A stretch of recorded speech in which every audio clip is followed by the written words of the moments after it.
The Invincible Iron Man number 149 and 150 from August and September of 1981 respectively are collectively known as the story arc Doomquest. It features Iron Man going up against Dr. Doom for the first time in his history, establishing him as a major threat and foil to the hero within his rogues gallery. I have yet to review an Iron Man story on the channel, and thought this was the best place to start.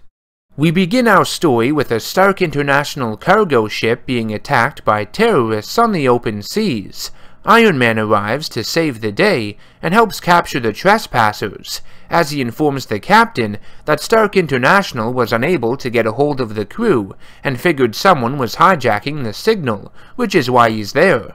At this point in time, Iron Man was still believed to be Tony Stark's personal bodyguard, and orders that the ship and its cargo turn around and return to port. Stark then flies to Long Island, New York, where the global headquarters of Stark International is located. He holds a meeting with all the North American regional managers in regards to productivity and sales. His main focus, though, is talking to one of them, named Zero, in charge of the Miami branch, who has sold technology to Latveria, a country on their restricted list, and one ruled over by Victor Von Doom. Angry, Tony tells his managers that the shipment had been stopped by Iron Man, the payment returned, and then proceeds to fire Zero in front of them for breaking company policies. Centuries in the past, Dr. Doom is given all the mystical knowledge a master mage named Cagliostro possesses within his hidden chamber. In return for expanding his knowledge and ability, Doom gives the old mage treasure so he might obtain herbs used for immortality. Activating a special device using ultra-frequency radio waves, Dr. Doom opens some sort of energy portal, which lowers, covers his body, and transports him to present day, to his castle in Latveria. The device is revealed as the Time Cube, and Doom intends on using it again to return to the past. His scientist, Gert Hauptmann, informs Doom that vital components needed for the machine have been withdrawn from Stark International. Outraged, Dr. Doom blames Hauptmann, who silently vows to get his revenge on his master for killing his brother Gustav. Gustav was killed by Doom with a sonic device in issue 87 of the Fantastic Four, after he had muddled up one of Doom's plans against the title heroes. I wouldn't want to work for Dr. Doom. He seems like a pretty strict employer. Say the wrong thing and you might be sipping juice through a straw, cleaning the stains out of your shorts, or worse. Anyways, Dr. Doom sent an attack vehicle to the Stark docking facilities in New York to steal the tech components by force. Thankfully, Iron Man had predicted this move, and is ready and waiting to defend them. However, the machine has been armed by Doom with special weaponry to short-circuit Iron Man's armor, which makes taking the components a cinch, especially since the idiots forgot to take the Latveria labels off. That might have helped, don't you think? Just as Iron Man is able to collect his bearings, the machine detaches its wheels and jets off into the sky. Due to its cannon fire and speed, Iron Man is unable to catch it. Dr. Doom has won this round. Tony Stark decides to confront Doom in person and travels to Latveria, but is ambushed by armed soldiers at the customs station who were expecting him. However, learning of his quarrel with Doom and his close relationship with Iron Man, they give Stark directions to Doom's castle and offer to escort him. They are being led by the current king of Latveria, Zorba, and want to make sure Doom doesn't try to reclaim the throne. Stark changes into Iron Man and arrives at Doom's castle, finding no one on guard, and smacks into a wall, believing it to be the door. Did Doom take pointers from Wile E. Coyote or something? Iron Man's sensors pick up a refraction shield being used, disguising the entrance tunnel. Okay, that makes more sense. Once inside the castle, Iron Man is attacked by 3 Doombots, but makes short work of them. Iron Man reaches Doom, who knows he is here. He demands that Doom return what was stolen, and that by law, Stark International cannot sell him weapons because he is, potentially, a global threat. Doom does not discuss business with lackeys, however, and suggests Tony Stark deal with the matter himself. With his patients growing thin, Dr. Doom activates a molecule expander in his gauntlet that magnifies particles, turning them into giant boulders, targeted at Iron Man. Iron Man reverses the polarity of his suit, however, and repels them with ease. As Doom leaps off the balcony to attack Iron Man, he is hit by one of the hero's repulsor blasts, which pisses him off. He clubs Iron Man in the back, and then electrocutes him with his armor. Caught up in all the fighting, the two men fail to realize they are standing on the Time Cube platform, which is activated by Doom's assistant, Gert Hauptmann. With Dr. Doom and Iron Man trapped in time, Hauptmann proceeds to destroy the machine, so they have no way of returning to the present. Iron Man and Doom tumble through time, wanting to continue their battle, but realize they now find themselves in the kingdom of Camelot. That's good news for Doom, as he was trying to reach this era, which is why the Time Cube was set for this destination. Bad news, they don't have a way back, but that's something Doom doesn't care about at the moment. Mistaken as knights, which is fucking brilliant, Iron Man and Dr. Doom are confronted by King Arthur's Knights of the Round Table. They demand that they kneel if they wish to proceed, which is a physical impossibility for someone like Victor Von Doom, so things get messy. "He struck Sir Gareth! Such impudence must not go unpunished! It is you who shall suffer punishment, beggar! By channeling power through my gauntlets into this metal lance, I shall see that you are the first man in history to experience alternating current." Iron Man convinces Doom to call a truce with the knights, at least for now, and they are taken to the castle of Camelot. They are presented before the mighty King Arthur, believed to be assassins, sent by his sister Morgana Le Fay. The king asks them to explain themselves, and the accusations that they have special powers. Iron Man says he is a champion from a faraway land, whose ruler is looking for the man behind him, and that all he asks for is settlement and a peaceful return to where he comes from. He then demonstrates some of his power by using a reverse magnetic field to raise and lower King Arthur's throne. The onlookers believe it's sorcery and black magic. When it comes time for Doom to explain himself, he refuses to perform parlor tricks and declares himself a king as well, revealing the royal seal of Latveria on his ring. King Arthur leaves to ponder a solution to the matter, while his knights take Iron Man and Doom to temporary quarters.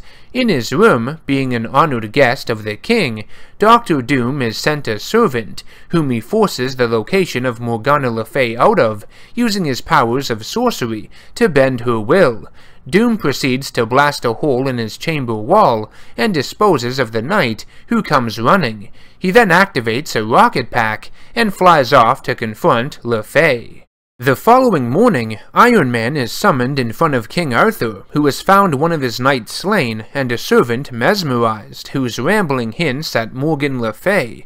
The king explains that Le Fay is his evil sister, a dark witch, that has tried to kill him on numerous occasions.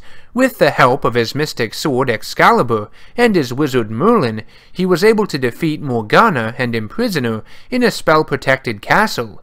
King Arthur believes Doom has went there to find Le Fay, and Iron Man agrees to help him, with the king stating he is indeed worthy of his champion title.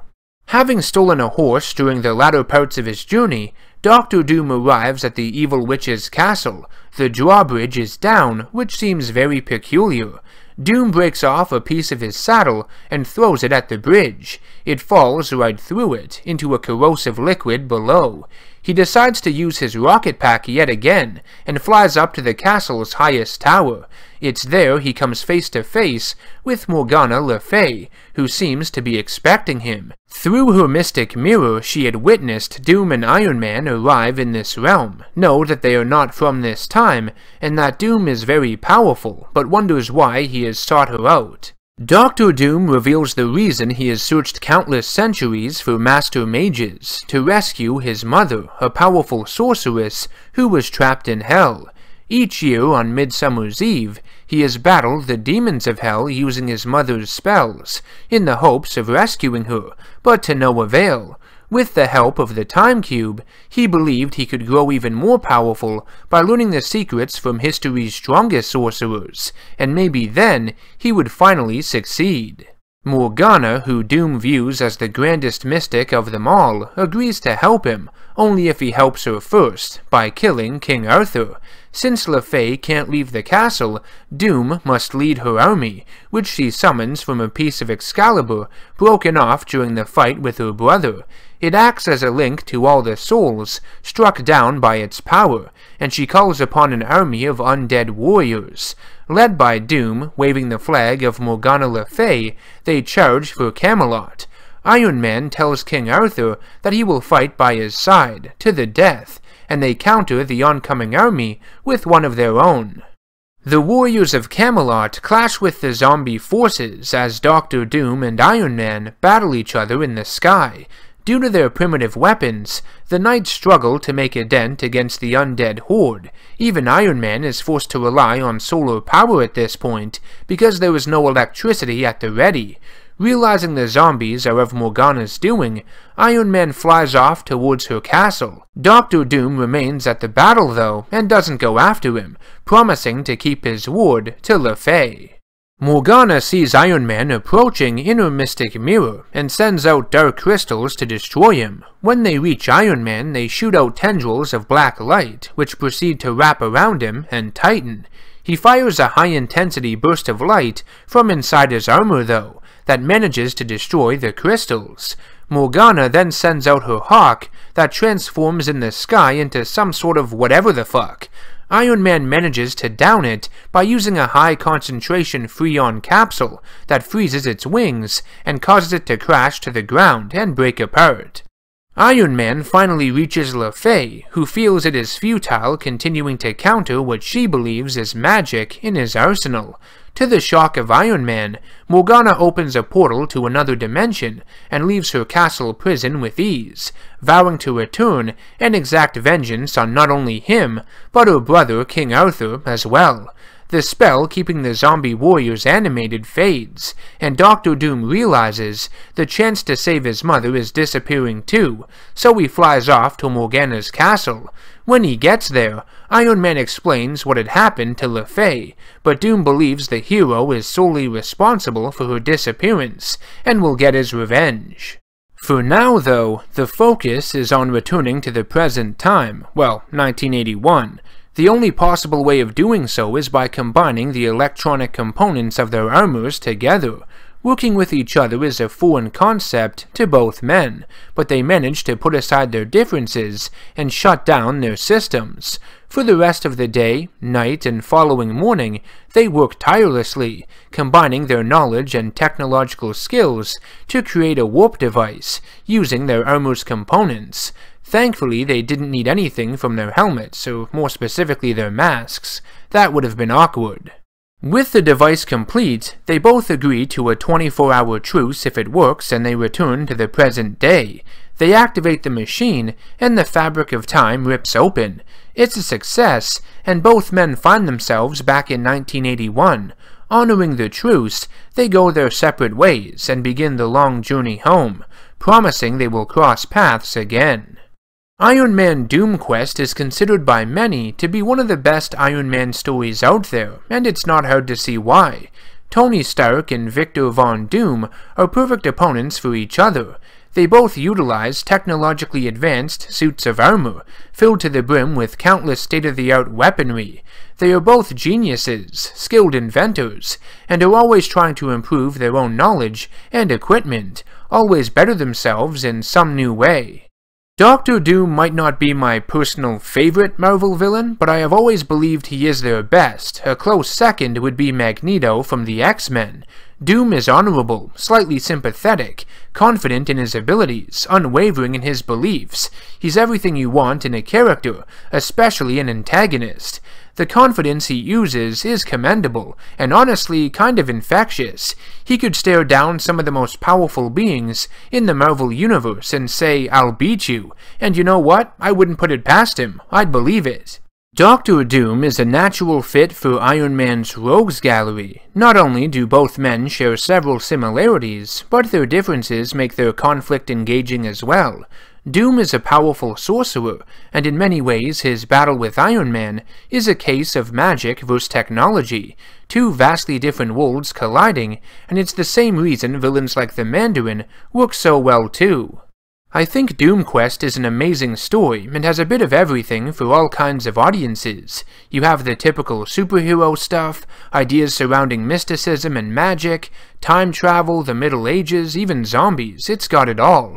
I love the artwork by John Romita Jr. throughout. He's one of my favorites, and the way time is visualized is pretty impressive. I always enjoy seeing these bizarre concepts brought to life. It must be difficult to put on paper. Just read the Infinity Gauntlet and you'll know what I'm talking about. Anyways, this storyline was co-written by David Michelini and Bob Layton, and I love how it goes into how advanced technology has become, how the world and those that wield it have evolved. When Iron Man finds himself in Camelot, he realizes there is nothing for him there, no technology, no limitless resources his wealth provides. He, along with Doom, are men out of time, and Doom even realizes he has nothing once the chance to save his mother disappears. When they are fighting alongside the Knights of the Round Table and the forces of Morgana Le Fay, Iron Man must emphasize to Doom that this is not their war, they don't belong. They are two champions using weapons of undiscovered science, as the comic puts it, essentially gods amongst these people, and must tread carefully. Even though the idea that they could somehow make it back to 1981 after the destruction of the Time Cube is a bit contrived and bullshitty, that doesn't matter, because it's not what's important at that moment in the story. It's that Iron Man and Doctor Doom are forced to put aside their grievances and work together to achieve success. It highlights their similarities, and it's kind of awesome, beautiful even. Look at him there, tinkering away. Aww. This has been NerdGasm. Let me know what you think of Doomquest in the comment section down below. Do you think it's one of the best Iron Man stories ever told? I'd like to hear your thoughts. I want to thank you very much for watching, and if you enjoyed the video, feel free to subscribe to the channel, hit that bell icon to be notified of all future content, and share it if you'd be so kind. I also have a Patreon page as well, if you'd like to help support the channel financially. Any bit helps and keeps videos like these alive. I will see you all in the next one. Take care.